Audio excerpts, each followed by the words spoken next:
and want to try out a new sauce recipe. The recipe says reduce the heat to a simmer and stir every 2 minutes. What type of measurement might you use for stirring behavior? Simple, straightforward measurement question. What are we trying to measure? We're measuring the stirring. What does the recipe call for? It wants you to stir every 2 minutes. Are you concerned with the number of stirs, or are you concerned with time as it relates to stirring? We're concerned with time as it relates to stirring.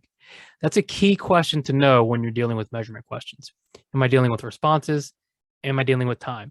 And that's true for a lot of questions, okay? We really want to know, because most of what we deal with in behavior change has to do with an amount of time or an amount of responses. And when you know that, you can quickly eliminate certain things.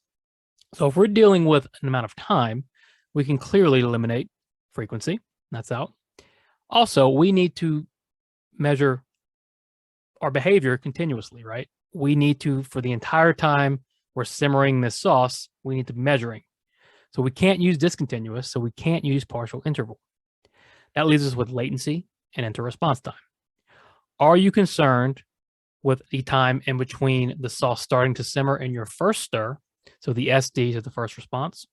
Or are you concerned with the time in between all your responses? Well, you're concerned with the time in between every stir, which is going to be 2 minutes. So if we're concerned with the time in between our responses, we're concerned with D, inter-response time, or IRT. We want our IRT to be 2 minutes for the stirring behavior.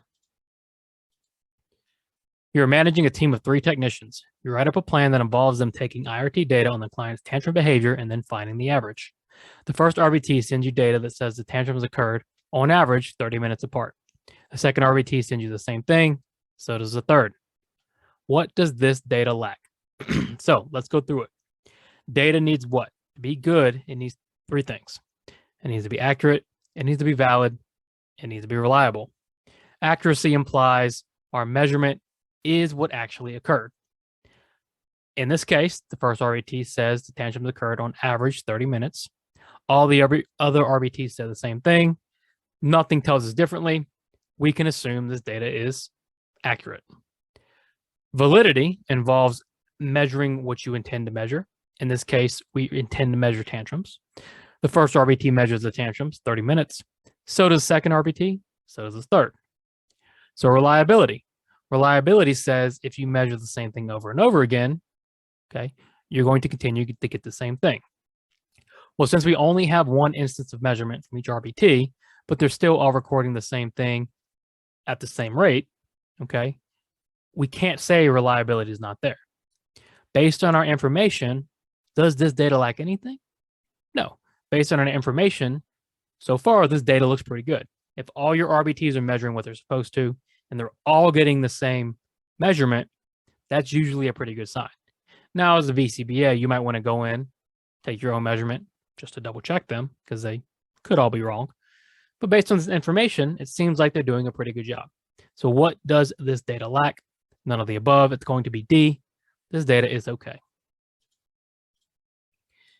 If the behavior you are targeting is reliant on the interventions you're adding, then the target behaviors would be considered the what?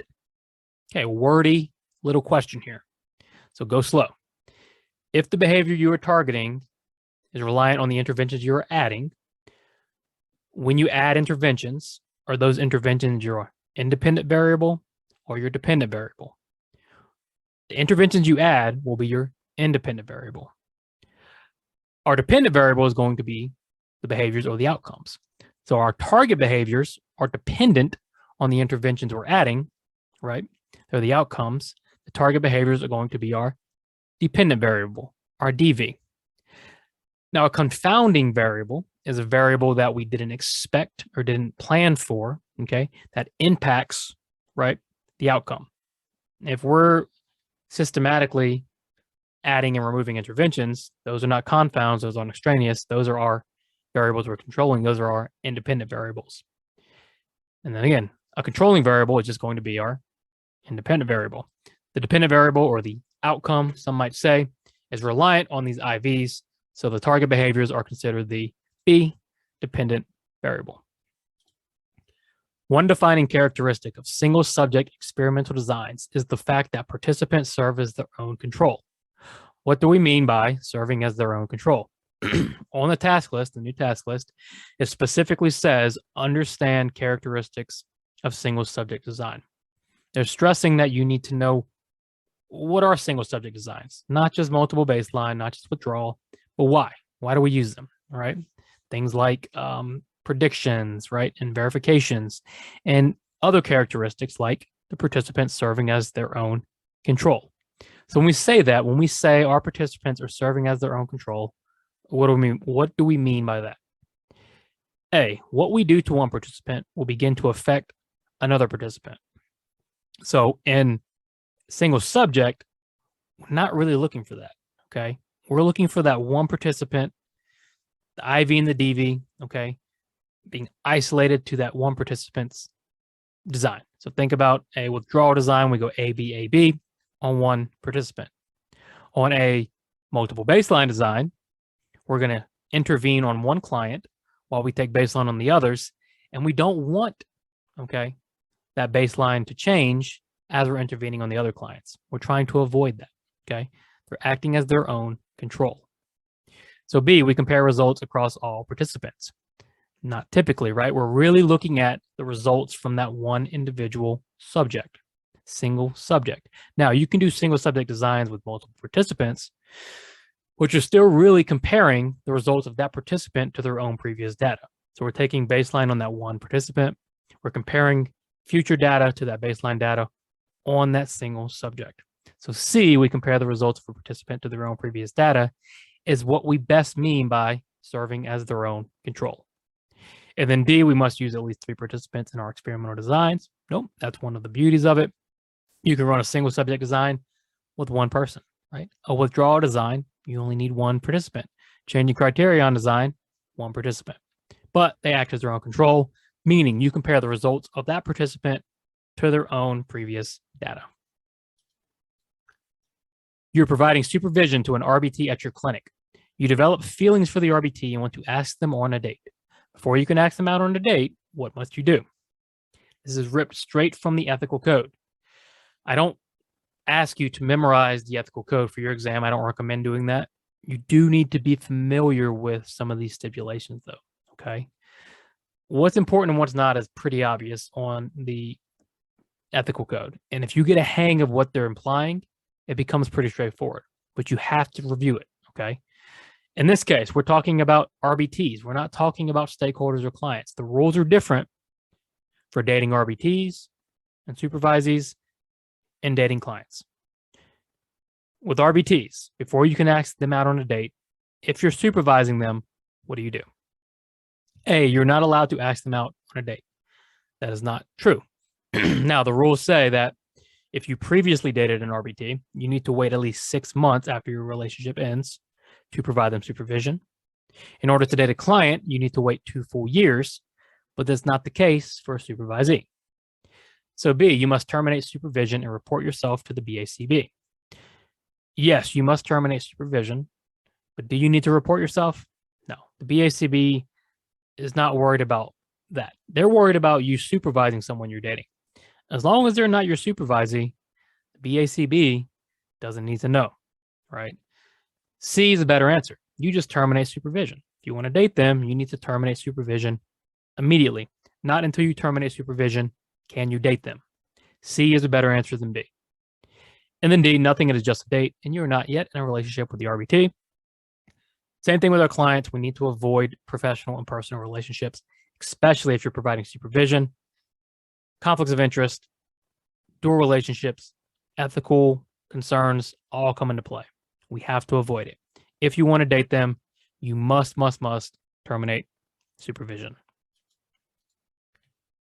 Bo thinks he is checking his email account too often while at work. If he wanted to reduce the number of times he checked his email in a day, what procedure might be best to use? Okay, differential reinforcement question. Differential reinforcement. Reinforce one behavior, put another behavior on extinction. That's your typical DR. Now, we have different types of differential reinforcement. And when you're going through them, okay, start to break them down. Ask yourself, am I teaching a replacement behavior? If I'm teaching a replacement behavior, it's going to be DRA or DRI. If I'm not teaching a replacement, it's going to be DRO, DRL, DRH, DRD. A very quick way, again, to eliminate answers. Make it easy on yourself. In this case, what do we want Bo to do? He still needs to check his email at work. He just needs to check it less often. Are we teaching a replacement behavior? No. Same behavior, just less often. So we can eliminate DRA and DRI. Now we have DRO and DRL. Are we reinforcing Bo anytime he doesn't check his email? No, because we are systematically reducing his behavior. We're not trying to get rid of it altogether. Okay. He just wants to reduce it. So instead of a DRO, we're going to use a DRL. We're going to start setting limits and trying to get Bo under those limits. So what procedure might be best to use to reduce the number of times he checks his email in a day? C, DRL.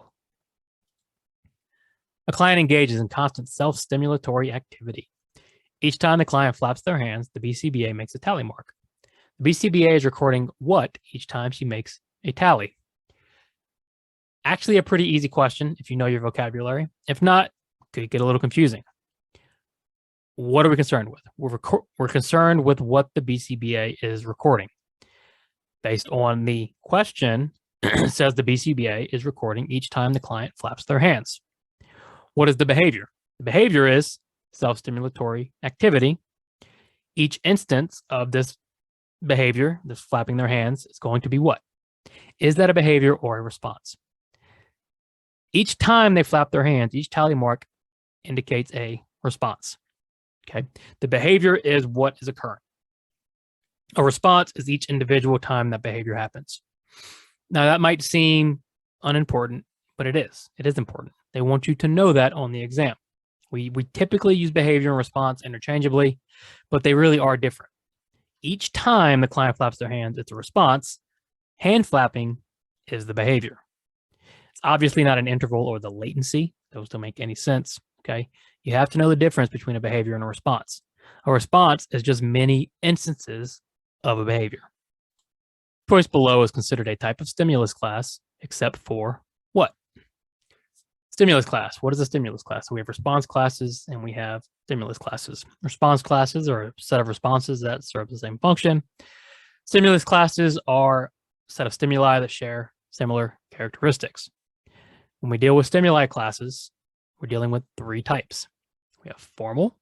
Formal is the shape they take, the form they take. Are they blue? Are they big? Are they round? What do they look like? What form do those stimuli take? Temporal, or where these stimulus or stimuli occur in relation to the behavior. So are they antecedent stimuli? Are they consequent stimuli? Where do they happen in relation to our responses?